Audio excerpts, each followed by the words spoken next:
Assalamualaikum warahmatullahi wabarakatuh. Nama saya Rana Ulfa, jurusan Ilmu Komunikasi angkatan 2017, Fakultas Ilmu Sosial dan Ilmu Politik.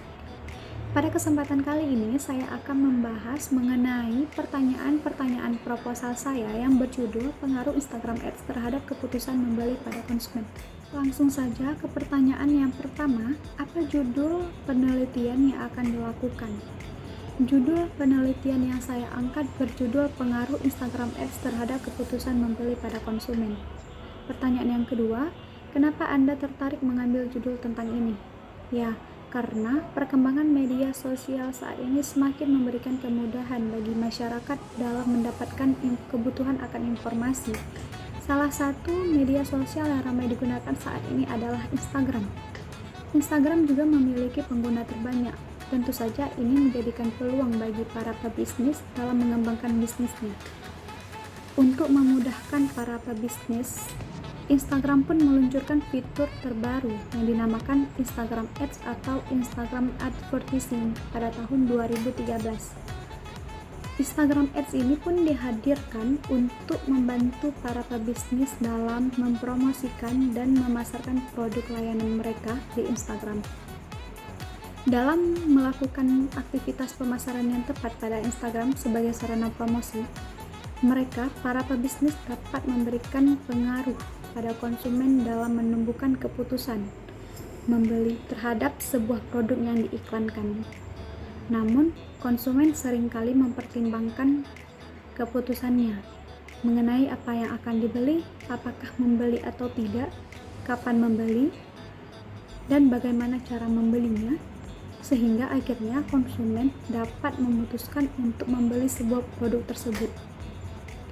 Pertanyaan yang ketiga, apa definisi konsep penelitian yang ingin kamu teliti dalam penelitian ini? Di dalam penelitian ini, yang menjadikan landasan konsep ialah Instagram Ads, yang merupakan fitur iklan berbayar atau iklan bersponsor yang memungkinkan dengan mudah mempromosikan produknya langsung tertuju pada target yang dimaksud. Dalam melakukan pemasaran sebuah produk, sangatlah diperlukan untuk memahami bagaimana perilaku konsumen sehingga dapat menentukan strategi pemasaran yang tepat dalam mempengaruhi keputusan konsumen untuk membeli sebuah produk. Keempat, apa tujuan kamu melakukan penelitian ini? Tujuan saya dalam penelitian ini adalah untuk mengetahui apakah ada pengaruh Instagram Ads terhadap keputusan membeli pada konsumen. Dan di dalam penelitian ini memiliki dua variabel, yaitu variabel bebas atau variabel X dan variabel terikat atau variabel Y, atau bisa dinamakan variabel independen dan variabel dependen. Pertanyaan yang kelima, jelaskan alur kerangka konseptual dalam penelitian ini.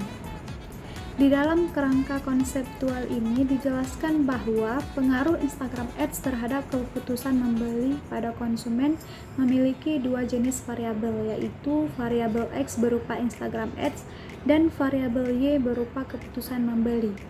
Jika variabel X dan variabel Y dikaitkan, maka akan terbentuk menjadi model ISAS, yaitu Attention, Interest, Search, dan Action dan Share. Jika model ini sudah terjadi secara sempurna, maka memungkinkan akan muncul hipotesis HA dan HO. Pertanyaan yang keenam, teori apa yang kamu gunakan dalam penelitian ini? Di dalam penelitian ini saya menggunakan model, yaitu model ISAS yang dikemukakan oleh Denshu. Denshu menciptakan model ISAS pada tahun 2004. Dan mendaftarkannya di salah satu negara Jepang sebagai merek dagang pada tahun 2005. ISAS kepanjangan dari Attention, Interest, Search, Action, dan Share. ISAS yaitu suatu model consumption behavior yang digagas oleh Denshu. Adanya perkembangan internet yang sangat pesat. ISAS lebih terkonsentrasi pada bagaimana konsumsi sebuah barang dan jasa ini dilakukan. Pertanyaan yang ketujuh, Metode penelitian apa yang kamu gunakan? Jenis penelitian yang saya gunakan dalam penelitian ini adalah menggunakan pendekatan metode penelitian kuantitatif yang dapat diartikan sebagai metode penelitian yang berlandaskan pada filsafat positivisme yang digunakan untuk meneliti pada populasi dan sampel. Teknik pengumpulan sampel pada umumnya dilakukan secara acak. Pengumpulan data menggunakan instrumen penelitian. Analisis bersifat kuantitatif atau statistik dengan tujuan untuk menguji hipotesis yang telah ditetapkan. Adapun metode yang digunakan adalah metode survei, yaitu penelitian yang menggunakan kuesioner secara online dengan menggunakan Google Form sebagai instrumen pengumpulan data. Yang keenam, teori apa yang kamu gunakan dalam penelitian ini? Ya, di dalam penelitian ini saya menggunakan model, yaitu model ISAS yang diciptakan oleh Denshu Wei. Denshu menciptakan model ISAS ini pada tahun 2004 dan mendaftarkannya di salah satu negara Jepang sebagai merek dagang pada tahun 2005. ISAS kepanjangan dari Attention, Interest, Short, Action, dan Share. ISAS yaitu suatu model consumption behavior yang digagas oleh Denshu. Adanya perkembangan internet yang sangat pesat. ISAS lebih terkonsentrasi pada bagaimana mengkonsumsi sebuah barang dan jasa yang dilakukan. Pertanyaan yang ketujuh, metode penelitian apa yang kamu gunakan? Di dalam penelitian ini saya menggunakan metode pendekatan penelitian kuantitatif yang dapat diartikan sebagai metode penelitian yang berlandaskan pada filsafat positivisme. Ini digunakan untuk meneliti pada populasi sampel dan teknik pengumpulan sampel pada umumnya yang dilakukan secara acak. Pengumpulan data menggunakan instrumen penelitian, analisis data bersifat kuantitatif atau statistik dengan tujuan untuk menguji hipotesis yang telah ditetapkan. Adapun metode yang digunakan adalah metode survei, yaitu penelitian yang menggunakan kuesioner secara online dengan menggunakan Google Form sebagai instrumen pengumpulan data. Pertanyaan yang ke-8, bagaimana teknik pengumpulan datanya? Untuk memperoleh data yang diperlukan dalam penelitian ini, peneliti menggunakan 4 teknik pengumpulan data, yaitu kuesioner atau angket. Merupakan serangkaian atau daftar pertanyaan yang disusun secara sistematis untuk diisi oleh responden. Teknik pengumpulan data ini menggunakan kuesioner secara online, yaitu menggunakan Google Form dengan skala ordinal untuk mengukur jawaban responden. Yang kedua itu ada observasi, yaitu suatu pengamatan dan pencatatan secara sistematis terhadap suatu fenomena yang diselidiki oleh peneliti. Adapun observasi yang dilakukan dengan cara pengamatan terhadap responden yang menjadikan Instagram sebagai media promosi yang dipercayai.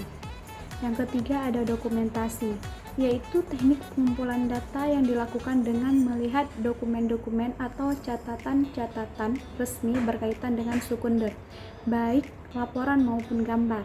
Yang keempat ada studi kepustakaan, yaitu data-data atau bahan-bahan yang diperlukan dalam menyelesaikan penelitian diperoleh dari perpustakaan seperti buku, majalah, jurnal, skripsi, ataupun media lainnya, sesuai dengan objek yang akan diteliti. Pertanyaan yang ke-9, berapa populasi dan sampel pada penelitian kamu? Di dalam penelitian ini, menetapkan populasi yaitu seluruh mahasiswa ilmu komunikasi angkatan 2018 dan 2019 dengan jumlah total sebanyak 402 orang. Teknik pengumpulan sampel di dalam penelitian ini adalah teknik random sampling, dikarenakan populasi adalah mahasiswa ilmu komunikasi angkatan 2018 dan 2019. Random sampling merupakan teknik pengumpulan sampel dari populasi yang dilakukan secara acak tanpa memerhatikan data yang ada di dalam penelitian ini. Untuk menentukan sampel akan ditentukan dengan rumus Yamane. Dan terdapat 80 sampel mahasiswa dalam memilih kembali sampel dari subsampel setiap angkatan secara random sampling, yaitu angkatan 2018 populasi 190 dan sampel yang diambil 38 mahasiswa. Sedangkan angkatan 2019 ini populasi 212. Sampel yang diambil itu sebanyak 42 mahasiswa. Pertanyaan yang ke-10, bagaimana teknik analisis data pada penelitian ini? Data-data yang telah diperoleh melalui alat pengumpulan data yang khususnya terkait dengan data primer dan kemudian diolah melalui teknik statistik. Untuk menganalisis data dari penelitian ini, maka data yang diperoleh dianalisis dengan menggunakan rumus korelasi produk momen. Rumus korelasi produk momen yang digunakan peneliti adalah berpedoman dari Arikunto 2010. Pertanyaan selanjutnya, jelaskan tujuan pengujian hipotesis pada penelitian ini. Pengujian hipotesis bertujuan untuk menguji apakah hipotesis yang dilakukan pada penelitian ini diterima atau tidak. Pengujian hipotesis dilakukan dengan menggunakan uji statistik. Pengujian ini dilakukan untuk mengetahui apakah masing-masing variabel independen mempengaruhi variabel dependen secara signifikan. Untuk menghitung harga taraf signifikan koefisien korelasi pengaruh Instagram Ads terhadap keputusan membeli pada konsumen dengan menggunakan rumus UJT. Hanya itu saja yang bisa saya sampaikan, lebih dan kurang saya mohon maaf. Assalamualaikum warahmatullahi wabarakatuh.